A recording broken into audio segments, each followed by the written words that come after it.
보도의 진실을 들여다보고 시청자의 진심에 귀 기울이는 시간이죠. YTN 뉴스 FM 열린 라디오 YTN 시작합니다. 저는 아나운서 최희입니다. 장마가 시작됐습니다. 지금 운전하면서 듣고 계신 분들 계실 텐데요. 장마철 빗길에는 안전운전의 중요성이 더욱 높아지죠. 실제 사망자가 발생하는 안타까운 교통사고의 많은 비율이 빗길에서 일어났다고 하는데요. 특히 많은 비가 내리는 장마철에는 빗길 교통사고를 주의해야 합니다. 사고 위험을 줄이기 위해선 무엇보다 속도를 줄이는 게 중요합니다. 모두가 알고 있는 사실 같지만 안전은 수백 번 강조해도 부족하지 않은 만큼 천천히 안전운전하셔서 평안한 주말 보내시면 좋겠습니다. 열린 라디오 오늘은요. 비 오는 주말 시간 보내기 좋은 영화관 소식들 준비했는데요. 올 여름 시즌 극장가에는 어떤 영화들이 준비되어 있는지 문화평론가와 함께 알아보겠습니다. 최근 프리랜서 계약으로 일해온 아나운서를 정규직으로 인정하라는 법원의 판결이 나와 화제가 되고 있는데요. 프리랜서 아나운서에게 무슨 일이 있었던 건지 자세한 사연 미디어 비평 시간에 들어보겠습니다. 열린 라디오 YTN 지금 시작합니다.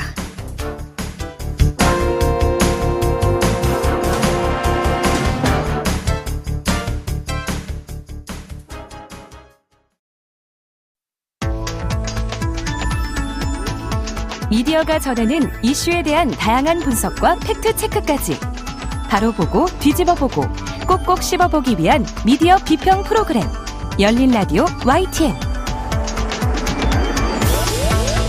한 주간 뉴스를 꼭꼭 씹어보는 시간 미디어 비평입니다. 오늘은 김원경 뭉클미디어 인권연구소장과 전화로 만나보겠습니다. 안녕하세요. 네, 안녕하세요. 네, 최근 프리랜서 계약으로 일해온 아나운서를 정규직 노동자로 인정하라는 법원 판결이 나왔습니다. 네. 오늘은 아나운서의 불안정한 고용 문제, 특히 채용 성차별 관련한 사안들을 좀 정리해 보신다고요. 먼저 이번에 나온 법원 판결 어떻게 나왔습니까? 네, 지난 13일에 이산하 아나운서가 UBC 울산방송을 상대로 낸 일반직 직원 지위 확인 사건에서 원고 승소 판결이 된 건데요. 이 아나운서는 UBC 울산방송에서 프리랜서 계약으로 일해왔습니다. 그런데 그를 정규직 노동자로 인정하라라는 판결이 나왔다라고 할 수 있는데요. 법원은 UBC가 이산하 아나운서에게 그가 일반직이라면 받았어야 할 임금과 기존 급여의 차액을 지급하라 이렇게 명령을 했습니다. 미디어 오늘 보도를 중심으로 정리를 해보면요. 이 씨는 지난 2015년부터 울산 지역의 지상파 민영 방송사인 UBC에서 기상캐스터, 뉴스 진행, 라디오 진행, 그리고 취재 기사 작성, 행사 진행, 아나운서 당직 업무 등 일반직과 거의 똑같은 일을 그대로 해왔다라고 합니다. 그러나 업무 5년 차인 2020년 팀장의 직장 내 괴롭힘을 신고한 뒤 이듬해 4월에 해고가 되었습니다. 이에 이 씨는 부당해고 구제 신청에 나섰고 지방노동위원회와 중앙노동위원회로부터 부당해고를 인정받았습니다. 그런데 UBC 사측이 이에 불복해서 행정소송을 했고요. 2022년 12월에 이 재판에서도 이 씨의 해고가 부당하다라는 판결이 나온 바 있습니다. 네. 지방노동위원회와 중앙노동위원회 그리고 행정법원에서도 부당해고를 인정받았습니다. 네. 그러면은 이후 회사에 복귀를 해서 일을 정상적으로 하면 될 텐데 다른 또 문제가 있었나요? 네, 그러니까 이 씨는 종로의 판정 뒤인 2021년에 회사에 복귀를 했다라고 합니다. 네. 그러나 그는 복귀부터 현재까지 근로계약서를 쓰지 않고 그냥 단시간제로 일한 것이라고 하는데요. UBC가 이 씨 계약 기간을 1년으로 제한하거나 적격이 부족하면 계약을 해지할 수 있다는 독소 조항이 담긴 계약서를 제시했기 때문이라고 합니다. 네. 이 씨는 2022년 3월에 법원에 자신이 UBC의 정규직 노동자라는 지위를 인정해달라 이렇게 소송을 제기하게 됩니다. 현재 UBC는 이 씨를 방송 진행 업무가 아닌 하루에 6시간 동안 편집 업무를 담당하는 것으로 발령을 낸 상태였습니다. 네. 그런데 법원이 이번에 이 씨가 정규직에 해당한다 이렇게 판결을 한 거고요. 재판부는 이 씨의 업무 내용과 UBC 정규직 직원의 업무 내용 그리고 형태 등이 거의 동일하다 이렇게 봤습니다. 법원 법원은 UBC가 이산하 씨를 정규직 직원 등과 동일한 업무를 수행하게 할 목적으로 채용하면서 정규직 계약 체결을 회피하기 위하여 채용 절차 및 계약을 달리한 것이다. 이렇게 판단한 것이죠. 이 씨는 프리랜서일 뿐 노동자가 아니라는 사측 주장을 법원은 고용 회피를 위한 꼼수다. 이렇게 판단한 것이라고 볼 수 있습니다. 그러니까 계약 상태는 다르지만 일의 내용은 정규직 직원들이 하는 것과 동일했다는 게 핵심인 것 같네요. 네, 그렇습니다. 재판부는 이 씨가 UBC 취업 규칙상 계약직이 아닌 일반직에 해당한다라고 봤습니다. 이 씨와 회사 사이의 근무 형태, 근무 기간, 보수 등 근로조건에 대하여 구체적으로 개별 약정이 체결된 사실이 없다라면서 계약직 직원에 해당한다고 볼 수는 없다라고 판단한 것이죠. 이것은 노동자성이 확인된 기존 프리랜서 계약 직원을 계약직이나 무기계약직 등의 이름으로 차별해서는 안 된다라는 대목으로 풀이되는 그런 내용입니다. 또한 재판부는 채용 절차와 계약 형태가 다르다는 것을 일반직 직원이 아니다라는 근거로 삼을 수 없다. 이렇게 이야기하면서 이 씨는 UBC의 일반직 직원에 해당한다고 봄이 타당하다라고 재차 확인을 해줬습니다. 입직 경로나 계약서 내용이 다르다는 이유로 정규직에서 배제하고 노동 조건을 차별 적용할 수 없다라는 의미라서요. 사실 다른 노동 사례에서도 많이 참고가 될 만한 아주 전향적인 판결이다 이렇게 보여집니다. 그럼 비정규직으로 아나운서를 채용하다가 노동자성이 이렇게 인정된 사례들이 더 있습니까? 예, 최근에 좀 계속 나오고 있는데요. 지난 24일에 김낙곤 광주 MBC 대표이사가 고용노동부 시정명령에 불응해서 기소 의견으로 송치되는 일이 발생했어요. 여기에도 아나운서 고용과 관련된 문제가 엮여 있는데요. 광주 MBC는 근무 6년 차였던 2021년 개편을 이유로 김모 아나운서에게 하차를 통보했었다라고 합니다. 이후에 근로자 지위 확인 진정에서 광주지방 고용노동청 그리고 광주지방 노동위원회로부터 광주 MBC 노동자다라고 인정을 받았습니다. 이 김모 아나운서가. 그런데 광주 MBC는 2년에 걸쳐 김모 아나운서와 근로계약을 하지 않았고 김 아나운서는 지난해 3월 다시 노동청 진정에 나섰습니다. 광주 노동청은 그해 8월에 대표이사에게 근로계약 시정을 지시를 합니다. 그런데 김 아나운서 말은 광주 MBC는 진정 이후 현재까지 3년 가까이 제게 월 150만 원 정도의 출연료 형식의 급여만 지급하고 있고 생계를 위해서 지역 내 행사를 진행하면 제가 외부 활동을 한다라고 하면서 근로자성을 또다시 부정하는 일이 반복되고 있다며 어려움을 호소했습니다. 광주 MBC 측이 미디어 오늘에게 한 답변은요. 근로계약서 미작성 사건이 계류 중이다. 최종적인 법적 판단을 받은 뒤에 합당한 조치를 내릴 것이다. 라는 입장을 밝혀왔었습니다. 사측은 김 아나운서는 2018년 4월부로 기간에 정함이 없는 근로자라는 노동의 판정을 반영하지 않고 신입사원 근로계약, 다시 말해서 그동안 일했던 건 다 없고 지금부터 영호봉부터 다시 시작하는 계약을 하자 이렇게 제시하고 있기 때문이랍니다. 네.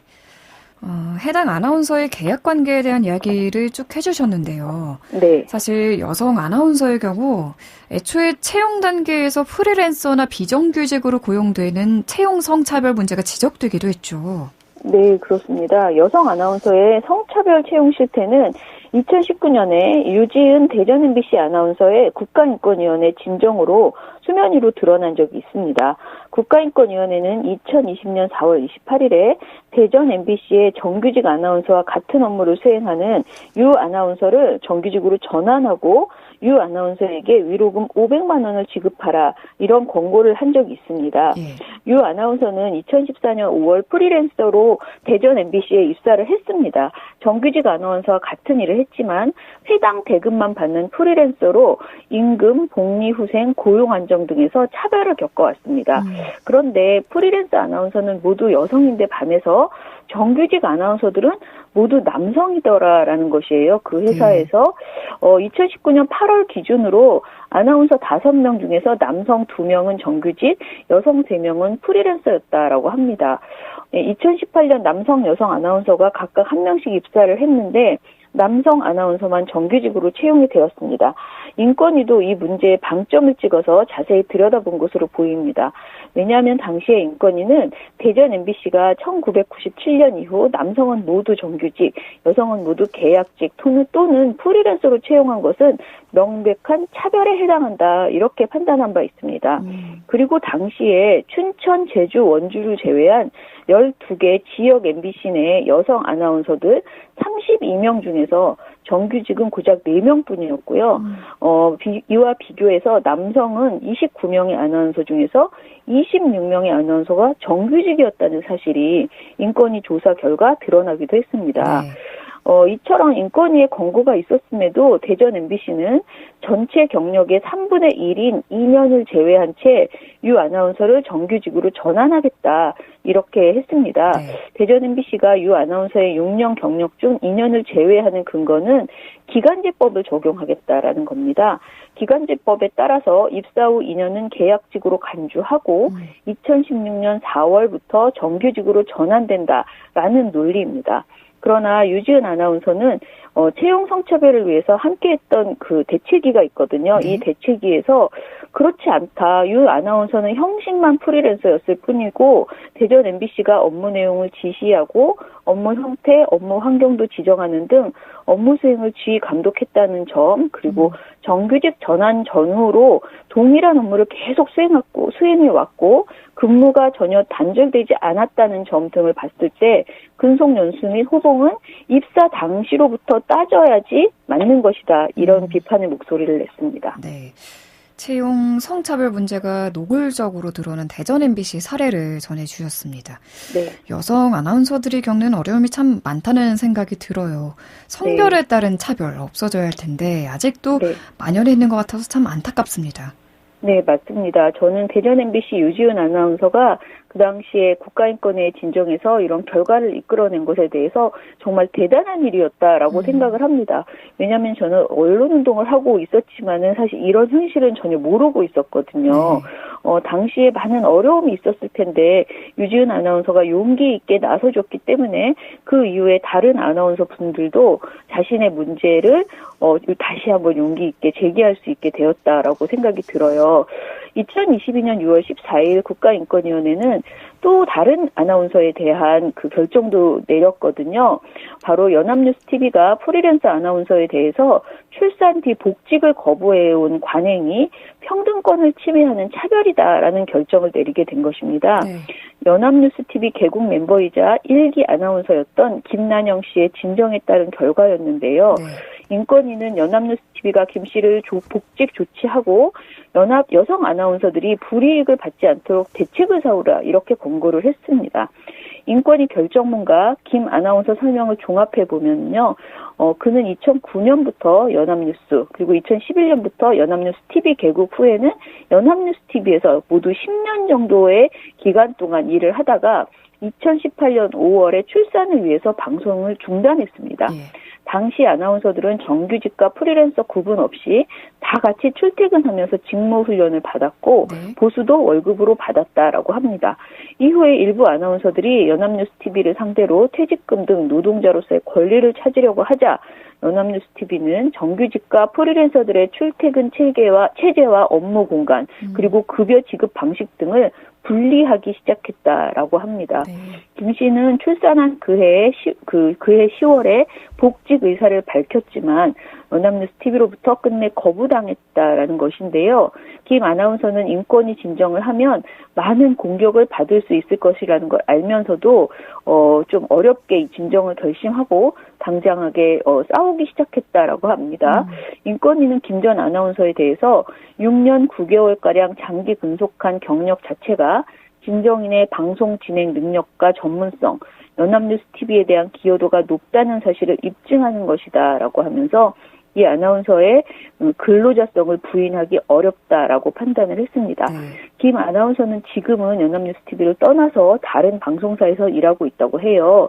그는 미디어오늘과의 인터뷰에서 이제는 앵커 후배들이 좀 더 나아진 환경에서 일할 수 있는 날이 오길 바랄 뿐이다. 이렇게 말을 했습니다. 네, 오늘 말씀 잘 들었습니다. 감사합니다. 감사합니다. 네, 지금까지 김원경 뭉클미디어 인권연구소장과 함께했습니다. 진실을 전합니다. 진심을 다합니다. 시청자 여러분의 목소리에 귀 기울이는 YTN 뉴스 FM 열린 라디오 YTN.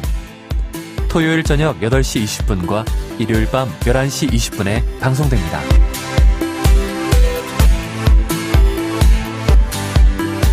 네, 이번에는 YTN 라디오 프로그램들을 모니터링하고 평가해 보겠습니다. 오늘은 박채린 시청자 평가원과 전화 연결돼 있습니다. 안녕하십니까? 네, 안녕하세요. 네, 이번 주에는 어떤 프로그램 모니터링 하셨나요? 네, 이번 주에는 매주 평일 오전 9시부터 10시까지 방송하는 조태현의 생생경제를 들었습니다. 모니터 기간은 6월 10일부터 21일까지 총 2주간입니다. 네, 어떤 점부터 짚어볼까요? 네, 최근 상속세 인하가 화두인데요. 언론을 보면 찬반이 크게 갈리고 있는 것을 알 수 있습니다. 이런 주제일수록 청취자가 판단할 수 있도록 여러 측면을 살필 필요가 있습니다. 하지만 상속세 인하 찬성 주장만 부각한 코너가 있습니다. 지난 6월 19일 홍세욱 변호사의 돈워리 비해피 코너에서는 상속세 인하를 주제로 이야기 나눴는데요. 홍 변호사는 상속세를 내야 하는 중산층이 늘고 있으며 세율 50%의 최대 주주 보유 주식에 대해서는 20% 추가 할증된다며 우리나라 상속세 세율이 과도하다고 말합니다. 진행자도 부자 감세 논란이 있을 수 있지만 중산층까지 상속세를 내야 한다면 이야기가 달라진다라며 동의를 표하기도 했습니다. 이 내용만 들으면 더 많은 중산층이 엄청난 상속세를 내는구나 라는 생각과 함께 상속세는 인하하는 게 맞겠다고 판단할 수 있습니다. 예. 하지만 조금만 자료를 찾아보고 좀 더 찾아보고 또 구체적인 숫자와 함께 이 주장을 보면 다른 판단을 할 수도 있습니다. 2023년 국세통계연보에 따르면 출연자와 진행자가 과도하다고 했던 상속세 50% 세율을 적용받은 피상속인은 전체 피상속인 중 955명에 불과합니다. 네. 그리고 출연자가 말한 20% 할증이 붙는 최대 주주, 그 중에서도 인적 공제를 전혀 받지 못하는 사람은 극소수에 불과합니다. 그래서인지 출연자가 상속세 50%가 과도하다며 그 적용 예시로 들고 있는 인물도 고 이건희 회장 그리고 고 구본무 LG그룹 회장입니다. 네. 또 다른 나라와 한국의 상속세를 비교하며 한국의 상속세 비율이 특히 높다라고 분석을 했는데요. 한국의 상속세 최고 세율이 다른 나라보다 높은 것은 대기업 자본에 대한 과세가 미비한 한국적 특성에 따른 주장도 있습니다. 네. 극소수에 적용되는 세율이라고 하더라도 그 세율이 부당하면 지적할 수는 있습니다. 그리고 출연자가 이야기한 대로 부동산 가격 등이 상승하면서 상속세 부과 대상이 늘어난 것도 맞습니다. 하지만 중산층의 상당수가 상속세 50%를 적용받는 것처럼 들리게 방송을 하는 것 문제가 될 수 있습니다. 또 출연자 주장과 반대되는 자료도 여러 언론에서 보도하고 있는데 이에 관한 자료는 거의 언급되지 않은 것도 균형성이 부족했다는 지적을 받을 수 있습니다. 예. 또 어떤 코너 살펴볼까요? 네, 기업 생생 스토리 코너도 살펴보고 싶습니다. 지난 2주간 LG, GS 두 대기업의 성장 가능성, 그리고 이들 재벌 일가의 구설수 등을 다뤘는데요. 이 코너를 들으면서 받은 인상은 기업의 일대기나 뒷이야기를 듣는 느낌이었습니다. 1세대 창업 이야기부터 GS그룹 허씨 1세대부터 4세대의 이름 돌림자 같은 사소한 이야기도 있었고요. 또 세모녀 상속회복 청구 소송 등에 대해서도 살펴봤습니다. 그런데 재벌가의 가계도나 이름도 잘 알지 못하는 1세대부터 4세대 경영자와 그 가족들의 이름 등이 반복되니 지루하기도 했고, 무엇보다 그래서 지금 이 기업의 경쟁력이 어떤지, 어떤 노력을 하고 있는지에 대한 생생한 이야기는 없었습니다. 예. 즉 지금 이 코너를 듣고 있는 대다수 청취자와 한국 경제엔 이 이야기가 왜 필요한지 설득이 될 만한 이야기는 많지 않았습니다. 추가로 해외로 눈을 돌려보면 새롭게 탄생한 기업, 그리고 그 기업 중에 글로벌 기업이 된 경우도 많습니다. 여전히 대기업 중심인 한국 기업 이야기가 아닌 해외에 성공한 신진 기업의 생생한 스토리도 소재로 다뤄보면 어떨까 하는 생각이 들었고요. 또 이들의 이야기가 경제를 읽는 데 더 도움이 될 것 같기도 합니다. 네. 또 다른 문제는 어떤 게 있을까요? 네, 어려운 용어에 대한 설명이 있으면 좋겠습니다. 조태현의 생생경제는 어려운 내용이 있다면 진행자가 적극적으로 질문도 하고 또 설명도 해주는 편인데요. 그럼에도 세계 경제를 다루는 월드 이코노미 코너는 해외 경제도 함께 다루는 코너의 성격 탓에 간혹 낯선 이야기가 나올 때도 있고 또 전문적인 분야의 이야기가 나올 때가 있습니다. 예. 예를 들어 지난 6월 20일 월드 이코노미 코너에서 미국의 GAA에 추가 규제를 한다고 했는데 별로 효과를 못 본 것인가라는 질문을 진행자가 했는데요. 여기서 GAA가 뭔지 몰라서 검색을 해봤는데요. 이 용어를 언급한 신문 기사들은 이 용어가 무엇인지 대부분 다 설명을 붙여뒀습니다. 그만큼 모르는 사람이 많은 용어라는 뜻인데요. 하지만 이날 이 코너에서는 GAA가 무엇인지 전혀 설명이 없이 진행자와 출연자가 대화를 이어갔습니다. 특히 이 코너에서 비슷한 사례들이 간혹 반복되고 있는데요. 조금만 더 신경을 써주시면 좋겠습니다. 네, 오늘 말씀 여기까지 듣겠습니다. 감사합니다. 네, 감사합니다. 네, 지금까지 박채린 시청자 평가원이었습니다. 열린 라디오 YTN에서는 시청자 여러분의 목소리를 듣습니다. 참여 신청과 의견은 유료 문자 샵 0945, 우물정 0945나 YTN 라디오 프로그램 열린 라디오 YTN 게시판을 통해 남겨주세요. 네, 뉴미디어 트렌드 코너입니다. 오늘은 뉴미디어 트렌드 김원식 문화평론가와 함께하죠. 평론가님 나와 계시죠? 안녕하세요. 네, 안녕하세요. 요즘 드라마나 영화 대본집이 그렇게 인기라고 하는데 대본집이 말 그대로 이 대본을 엮어낸 책이죠. 네, 그렇습니다. 인기가 어느 정도예요? 네, 대본집이 옛날과 달리 굉장히 인기가 많은데요. 특히나 이제 젊은 층을 중심으로 해서 많이 판매가 되고 있습니다. 그래서 2018년 대비 2023년 드라마, 영화 대본집 판매량이 인터넷 대형 서점을 기준으로 했을 때 82.6% 증가했다라는 그런 정보도 있습니다. 정말 많이 올랐네요. 양도 보면은 2020년에 36종이었는데 2021년에 72종, 2022년에 82종, 2023년에 88종 이렇게 해서 4년 만에 2배 이상 종류가 많이 늘어난 것으로 이렇게 보여지고 있고 특히 인터넷 서점에서 많이 늘어난 것을 보면은 아무래도 이 젊은 층, 특히 디지털 미디어에 익숙한 친구들이 많이 구매한 게 아닌가 이렇게 생각이 듭니다. 네, 평론가님도 대본집 구매하거나 보신 적 있으세요? 네, 사실 기생충이 인기가 있을 때 네. 기생충하고 헤어질 결심 이 두 작품이 좀 많이 부각이 되다 보니까 했는데 아직은 그래도 좀 드라마 대본집을 이제 구매하는 데는 손이 안 가는 경향이 저도 있는 것 같습니다. 네.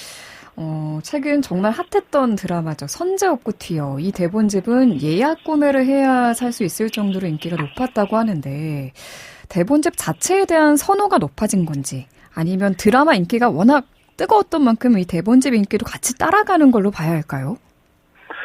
네, 뭐 저는 두세 가지 그런 요인들이 같이 다 맞물려 있다 이렇게 생각을 합니다. 그래서 이 드라마 인기가 있다 보니까 아무래도 드라마 대본을 직접 확인하고 싶다라는 생각이 들겠죠. 더더군다나 드라마 대본에 있는 내용과 없는 내용 네. 이런 것들을 좀 비교하면서 볼 수도 이제 있을 것 같고요. 그렇기 때문에 이제 구매를 하고 특히나 아까 이제 드라마 얘기를 했습니다마는 요즘 세대들은 드라마라고 해서 이제 약간 예전 세대는 드라마를 대본집까지 보느냐 이렇게 이제 하고 되게 각본집 정도 그러니까 시나리오 각본집 같은 경우 또 연극 대본 같은 경우는 좀 볼 수 있을 것 같다는 생각을 기성세대 했는데 젊은 세대는 그거와 상관없이 네. 자기가 좋아하고 선호하게 되면 대본집도 이제 구매하는 데 이제 눈치를 보지 않는다는 것이죠. 기성세대 얘기해 주셨는데 사실 옛날에는 이 대본집이라고 하면 일부 전공자들이나 드라마 작가를 꿈꾸는 분들이 사서 보는 정도였는데 이제는 내가 재밌게 본 드라마를 대본집으로도 소장을 해서 그 여운을 이어가려는 분들이 많은 것 같아요. 대본집의 네, 매력 어떤 거가 있을까요?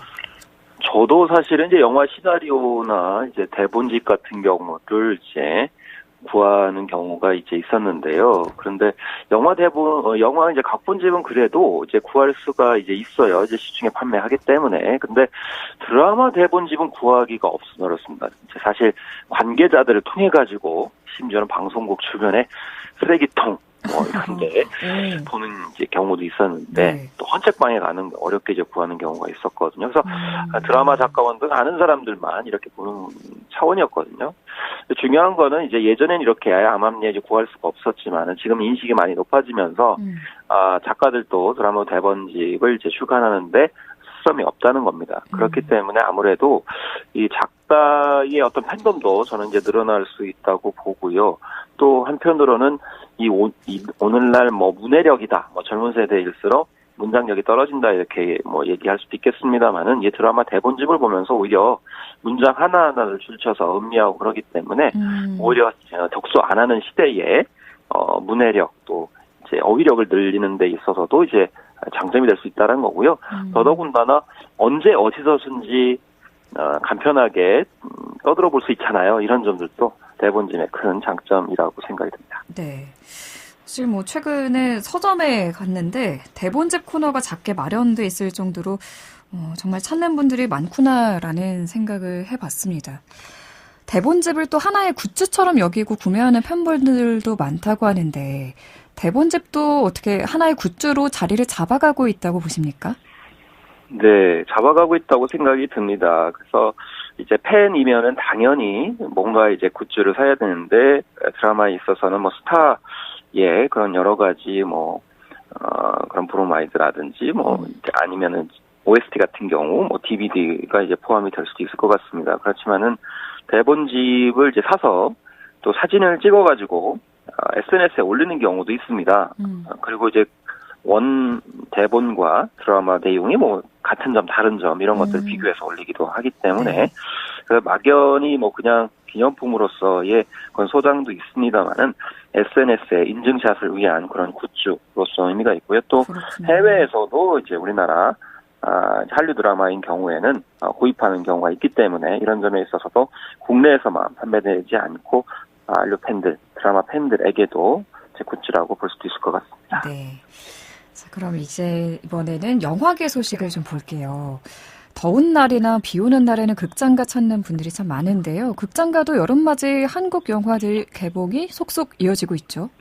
네, 그렇습니다. 그래서 지금 현재 남다른 그런 모습도 보여지고 있습니다. 그래서 타로와 하이제킹이 지난 14일과 21일에 개봉을 했죠. 그런데 이 작품들이 모두 금요일에 개봉을 했습니다. 그래서 원래는 수요일날 개봉을 하는데 90년대까지만 해도 토요일날 개봉을 했었고 그 뒤에 이제 주 5일제라든지 문화가 있는 날 때문에 수요일처럼 이제 개봉일이 정해져 있었는데 지금은 금요일에 개봉한 일도 벌어졌고 또 배우 손석구 씨가 출연하고 이제 제작한데 관여한 밤낚시 역시 또 지난 14일 금요일에 개봉을 해서 또 다른 극장가의 풍경을 만들어내고 있기도 합니다. 요즘 인사이드 아웃 2가 박스오피스 1위 독주를 굳히고 있는데 자 그럼 그 뒤를 쫓을 2위를 차지할 한국 영화를 예측해 주신다면요? 일단 이제 당장에 주목받는 작품은 탈주가 될 것 같습니다. 7월 3일 날 개봉을 하는데요. 이재훈, 구교환이 주연을 맡은 작품이죠. 그래서 탈주를 시작한 북한 병사 규남과 또 오늘을 지키기 위해서 규남을 쫓는 보위부 장교 현상의 목숨과 추격전을 그린 작품인데요. 이재훈이 북한 병사 규남, 구교환이 규남을 쫓는 장교 현상 역을 맡았습니다. 아무래도 이제 추격전 이런 거 쫓기는 박진감을 이제 넘치게 느낄 수 있는 점들 때문에 좀 기대를 하고 있고, 또 조정석이 원터블리크는 파일럿 같은 경우도 7월 31일에 개봉을 하고요. 이선균 씨의 유작이죠. 탈출 사일런스 프로젝트도 7월 12일 날 개봉하는데 제76회 칸 국제영화제 미드나잇 스크린에 초청된 작품이기도 하고 이선균과 주지훈 배우가 호흡을 맞췄다는 점, 이 점이 또 눈길을 이제 끌고 있습니다. 꼽아주신 탈주도 그렇고 이렇게 남자 배우들의 투톱 주연 작품들이 유독 많은 것 같아요. 올 여름 시즌 한국 영화 개봉작들의 특징을 몇 가지 꼽아주신다면 어떤 것들이 있을까요? 말씀하신 대로 지금 남자 배우들이 이제 많다라는 건데, 지난해 이런 극장가에서는 김혜수와 염정아 주연의 밀수가 개봉해서 흥행에 굉장히 성공했죠. 네. 사실 남자 배우들 중심이었습니다만은 이 여성 배우들이 중심이 된 밀수가 크게 흥행을 한 것은 여성 캐릭터와 여성 서사가 지금 대중문화의 중심에 있다는 것을 잘 보여주기도 했었거든요. 네. 그리고 이제 특징이라고 하면은 대작이 좀 드물다라는 것, 이것이 좀 큰 특징이라고 또 볼 수가 있겠습니다. 지난해 여름에는 밀수, 비공식 작전, 더문, 콘크리트 유토피아 이런 작품들이 많이 나왔는데, 특히 비공식 작전과 더문은 같은 날 이렇게 관객을 만나게 됐는데 대작들이었거든요. 네. 그래가지고 서로 안 좋은 그런 상황이 됐었고, 2022년에도 외계인, 비상선언, 헌트같이 블록버스터 영화들이 나오는 바람에 너무 힘들었습니다. 근데 올해 같은 경우에는 탈출 프로젝트 사일런스가 185억 원, 그래서 손익분기점이 400만 명 정도예요. 탈주는 100억 원, 행복의 나라도 100억 원, 빅토리는 80억 원 정도 냈는데, 네. 지난해 블록버스터였던 더문은 280억 원이었거든요. 그리고 비공식 작전이 200억 원. 네. 이러다 보니까 손익분기점을 넘기기가 좀 많이 힘들었거든요. 네. 그런데 올해는 이제 그렇지 않다는 것이고, 또 한국 영화들이 가장 탐내는 개봉일이 7월 말에서 8월 초입니다. 그런데 이런 7말 8초를 좀 벗어나가지고 7월 초부터 8월 말까지 폭 넓게 그러네요. 최대한 맞대결을 피하는 그런 상황이 됐고, 7말 8초에 개봉하는 영화는 탈출과 파일럿이 네. 유일한 상황이고, 이 작품도 200만 명 정도이기 때문에 대결을 벌인다 하더라도 그렇게 출혈 경쟁을 할 것 같지는 않다. 그래서 2년 동안의 어떤 대작 중심의 쏠림 현상을 좀 벗어나가지고 네. 좀 상생에 서로 윈윈할 수 있는 방안들을 찾고자 하는 이런 개봉이 좀 특징이라고 볼 수가 있겠습니다. 과거와 또 달라진 게 예전에는 여름에 공포영화 한두 개 작품은 꼭 나와줬던 것 같은데 요새는 잘 안 보이는 것 같아요. 네, 그렇습니다. 그래서 사실 이제 공포 영화는요, 원래 마니아가 이제 보는 그런 장르적인 속성이 굉장히 강합니다. 근데 멀티플렉스 시스템이 되면서 멀티플렉스에서는 대형 흥행몰이를 해야 되잖아요. 우리는 1000만 관객 정도 돼야 흥행한 것을 보는데, 이런 상황 속에서는 공포 영화 좋아하는 분들이 전 인구의 그렇게 대다수는 아니에요. 근데 예전에는 좀 약간 단관 개봉 시절에는 흥미 위주 차원에서 이렇게 시원하게 공포를 날린다는 차원에서 일부 보셨습니다만은, 네. 지금 워낙 이제 더위를 통쾌하고 재미있고 웃기는 영화로 시키려는 분들이 많다 보니까 결과적으로 이제 공포 영화가 여름 성수기가 아니고 봄이나 가을 쪽으로 이제 밀려났고요.